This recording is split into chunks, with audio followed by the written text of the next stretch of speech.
There are two verbs for the verb to know in Spanish: saber and conocer. Saber means to know factual information and how to do something, while conocer means to know a person, place, or thing, essentially being familiar with an idea. The core difference between the two matters, because using the verbs in everyday speech will make your Spanish sound natural and precise. Before using them in context, we need to know their conjugations, at least in the present tense, starting with saber, to know factual information. In the present, saber is irregular only in the yo pronoun, which is often said to specify the word in context. Yo sé, sabes, sabe, sabemos, sabéis, saben. Now that we know the conjugations, we can see some examples, like yo sé la respuesta. Sabemos que es importante. Yo sé nadar. In this case, saber is about knowing how or knowing that, which explains why it works with infinitives, because the words show skills. In English, the word how is added, but in Spanish, it's not needed, because saber already creates the structure of know how or know that. At the same time, it can be used with facts, using saber plus que, like in sabemos que es importante. We know that it's important. Now, let's see conocer, which means being familiar with people, places, things, and ideas. In the present, conocer is irregular only in the yo pronoun, while the rest follow regular conjugations. Conozco, conoces, conoce, conocemos, conocéis, conocen. After knowing the conjugations, we can see some examples, like conozco a María, conocemos ese restaurante, ¿conoces este libro? As a grammatical note, Spanish uses the personal a with conocer when a direct object is a specific person, a group of people, or pet.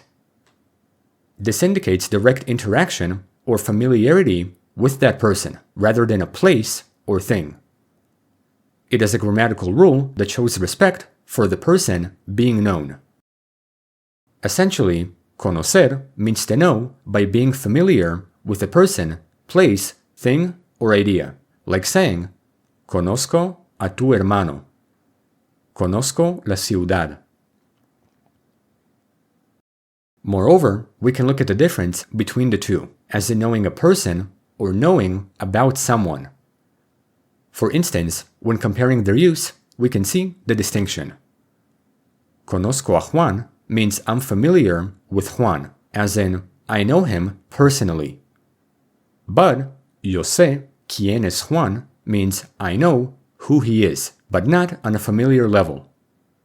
This distinction is important because conocer can have different elements of familiarity, like experience. Conozco bien la ciudad. I know the city well because I've experienced it or because I've been there. Even so, the two verbs can sometimes be used with the same thing, but different meanings, like conozco el libro. I'm familiar with it because I've read it.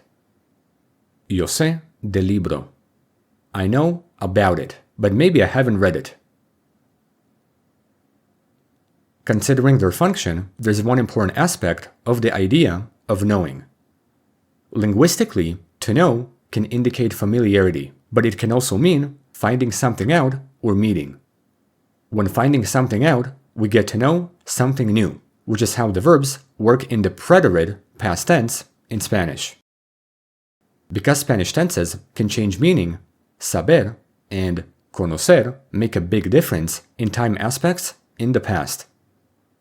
This concept is more advanced, which I will explain in the next videos, but for this video, I will simply show their meanings in the past, without focusing on their conjugation, because that requires a different video.